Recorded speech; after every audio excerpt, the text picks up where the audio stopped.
When we see women come to our program, so this is a trades and apprenticeship career class. It's a 7-week program, prepares women for careers in construction trades. And most of them on the first day of class, they say, I don't have any construction experience, I have no idea, I have nothing.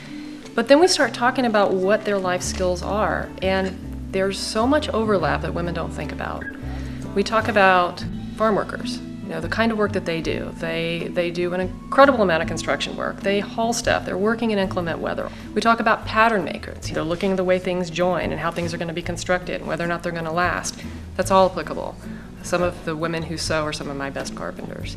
So what women don't necessarily understand is their life experience already lends itself to having a good foundation for construction work. My name is Kay Sims. I'm a welder and I work at Gunderson in Portland, Oregon.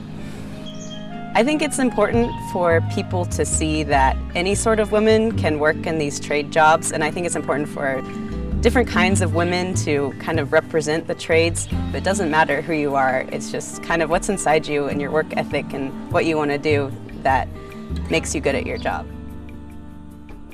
Kay's job is, she's primarily a welder. She welds the barge together. She brings so much to the table.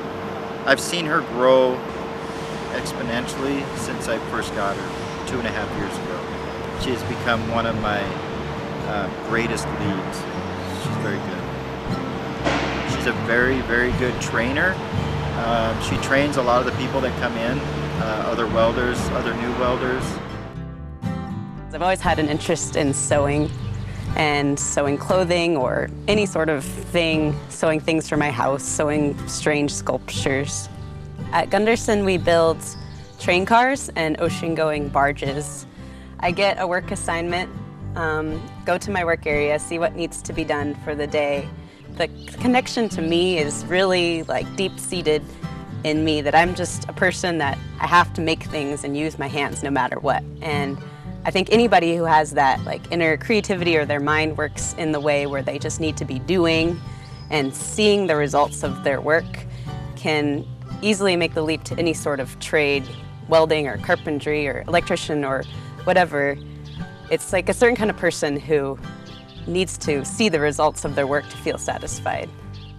So I went through the Oregon Tradeswomen program and then went to community college and learned how to weld there. And then through my employer, through Gunderson, they provide classes on like blueprint reading and welding inspection and supervision, and they're all free classes. So I took those classes and then decided to take my certified welding inspector exam, which Gunderson pays for. I think it's a thing that a lot of people think about, like how a thing like that gets built or how stuff gets moved around in the world and what kind of structures are used to move things around.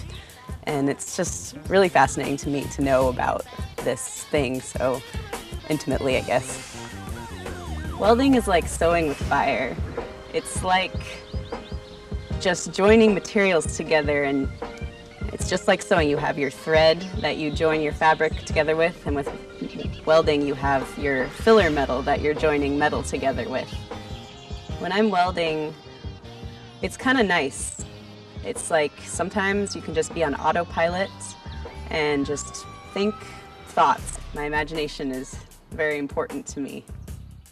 I would describe myself as a creative person and having all these ideas in my brain of things I want to make and do and how to make things and how things are made. And I live in my mind, in my imagination a lot. Sort of introverted in that way. When people say manufacturing jobs are boring and require no skill, they are picturing like an assembly line in their head.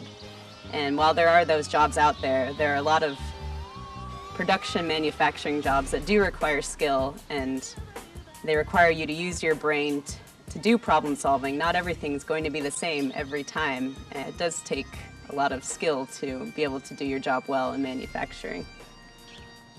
It feels really amazing to be able to make something with your hands and to see what you made at the end of the day. And it feels amazing to join these really big things together and build this solid metal structure and to use like a lot of power to build what you have in your mind. I really love the diversity of your workforce. America is about immigrants. It is about coming together and finding a good place to live and grow your communities. I want to thank you, the men and women who work here, for your skills, for your effort, for your dedication.